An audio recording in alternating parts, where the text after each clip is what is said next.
কৃত্ৰিম বানত পুনৰ বিধ্বস্ত মহানগৰী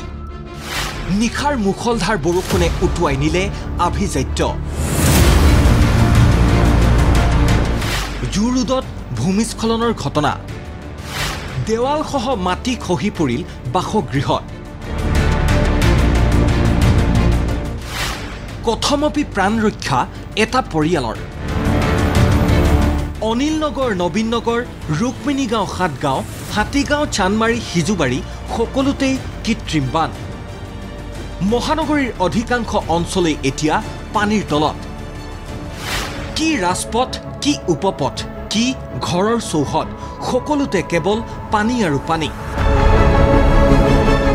গুৱাহাটীত কৃত্ৰিম বান বুলিলে মনলৈ অহা ঠাইখিনি হৈছে অনিল নগৰ মাত্ৰ এজাক বৰষুণ দিলে চিন্তিত শংকিত হৈ পৰে অনিল নগৰবাসী কিয়নো তাৰ পিছৰ পৰিৱেশ হৈ পৰে বৰ্ণনাতীত স্তব্ধ হৈ পৰে যাতায়াত ব্যৱস্থা স্তব্ধ হৈ পৰে জনজীৱন ৰজা ঘৰিয়াই বানপানী দেখা নাপায় আমি কৈছো বানপানী চাবলৈ আপোনালোক আহক অনিল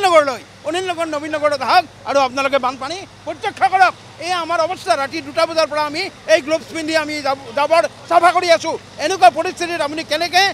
কেনেকৈ থাকিব কেনেকৈ বাস কৰিব 3 ফুট পানী ইয়াত গোটেই বিল্ডিঙৰ আমাৰ তল ঘৰত পানী পাৰাতিয়া মানুহ থাকিব পৰা নাই আমি থাকিব পৰা নাই আৰু এই অনিলৰ 5 নম্বৰৰ বাইলেন তাতে সদায় পানী গছি গৈছে দোকান খুলিব লাগে এই 6টা বজাত আহা মানুহ এতিয়া 7টা বজাত আহিব লগা হৈছে কি কৰিব সদায় সমস্যা কয় অসুবিধা মানে এতিয়া এই দোকান 6টা বজাত খোলা মানুহ এতিয়া আমি আজি 7:30 8টা 9টা বাজি যায় কেতিয়াবা গুৱাহাটী মহানগৰখন আজি মানুহে যেনেকৈ আজি উগ্ৰপন্থীয়ে পণবন্দী কৰি ৰাখে আজি গুৱাহাটী মহানগৰীত কৃত্ৰিম বানপানীয়ে পণবন্দী কৰি ৰাখিছে আজি আপুনি চিন্তা কৰি চাওক বহুত স্কুলত আজি 6 মাইলী পৰীক্ষা চলি আছে আজি সেই 6 মাইলী পৰীক্ষালৈকে বাচ্চাবিলাক ওলাই যাব পৰা নাই গতিকে তাৰ কাৰণে চৰকাৰে কিবা ব্যৱস্থা গ্ৰহণ কৰিছেনে এয়া আকৌ সাতগাঁৱৰ ৰাজপথৰ দৃশ্য জলমগ্ন ৰাজপথ পানীৰ মাজেৰে যাতায়াত ব্যৱস্থা অব্যাহত থাকিলেও দেখিবলৈ পোৱা গৈছে যানজঁট অনুৰূপ দৃশ্য মহানগৰৰ অধিকাংশ অঞ্চলতেই কৃত্ৰিম বানৰ সমান্তৰালকৈ জু নাৰেংগী ৰোডৰ ৰংমিলি পথৰ এই বাসগৃহটোত খহি পৰিল দেৱালসহ মাটি কিন্তু ঘৰটোৰ আধা অংশ ক্ষতি হয় যদিও এই ঘটনাত কোনো লোক হতাহতি হোৱা নাই নেৰানেপেৰা বৰষুণৰ ফলতেই মাজনিশা এনেদৰে খহি পৰে দেৱালখন 3টা ৰুম আছিলে দীঘলকে বাৰাণ্ডাৰ ৰুম এটা এজবেষ্টাৰৰ সেই 3টা ৰুমতে ৱালখন আহি পেলাই তাত পৰি গৈছে আৰু 3টা ৰুমৰ কথা কৈছে আপুনি সেই 3টা ৰুমত কোনো মানুহ নাথাকে সেই 3টা ৰুমত মানুহ নাথাকে এটা ষ্ট'ৰ ৰুম কানি কাপোৰ থাকে মোৰ ৰেক এডাল আছিল টাং বহুত কিবা আছিলে আৰু এটা ৰুম খালী আছিলে আৰু এটা ৰুমত লেট্ৰিন বাথৰুম লাষ্টত চুকৰ ফালে বৰষুণ পৰাৰ কাৰণে হৈছে আৰু না আগতেও তেনেকৈ খহিছিলে বৰষুণ পৰাত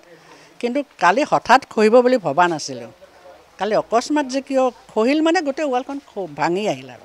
মানে তৰপে মানে ৱালখন আহি পেলাই এজবেষ্টাৰত পৰি আছে এতিয়া মানে সোমাব নোৱাৰা হৈছে ৰুমটোৰ ভিতৰত ৰাতি 1:30-2টামান বজাৰ ঘটনা তাৰমানে এইটো এতিয়া ভাগ্যক্ৰমে বৰ্তা মানে ছাইডৰ ৰুমটোত শুই আছিল সেইটো কাৰণে তেখেত মানে বাচিছে নহ'লেতো মানে সেয়া বৰ্তা আৰু দাদাটো দুইজনকে মানে হেঁচা মাৰি ধৰে ভঙা ৱালে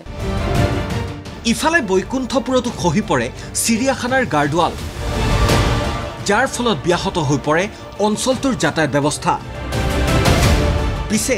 মহানগৰীত কৃত্ৰিম বানে এনে পৰিৱেশৰ সৃষ্টি কৰাৰ পাছতো দুদিন পূৰ্বে গুৱাহাটীত ক'ত কৃত্ৰিম বান হয় বুলি প্ৰশ্ন কৰিছিল মুখ্যমন্ত্ৰী ডক্টৰ হিমন্ত বিশ্ব শৰ্মাই কালি এইটো মই নাজানো মইতো কালি একেটা সময়তে গুৱাহাটীতে ঘূৰি আছো একজেক্ট 8টা বজাৰ পৰা বৰষুণ হৈছে মই 10টালৈকে গুৱাহাটীত ঘূৰিছোঁ ৰুক্মিণী গাঁৱৰ সন্মুখত 100 মিটাৰ পানী হৈছে উলুবাৰীৰ সন্মুখত পানী হৈছে গাড়ী চলি আছে কতোতো বিশেষ জলমগ্ন দেখা নাই আগৰ জলমগ্নৰ আপোনালোকৰ টিভি ফুটেজবোৰ আপোনালোকে নিজে কম্পেয়াৰ কৰক ব্যুৰ' ৰিপৰ্ট ND24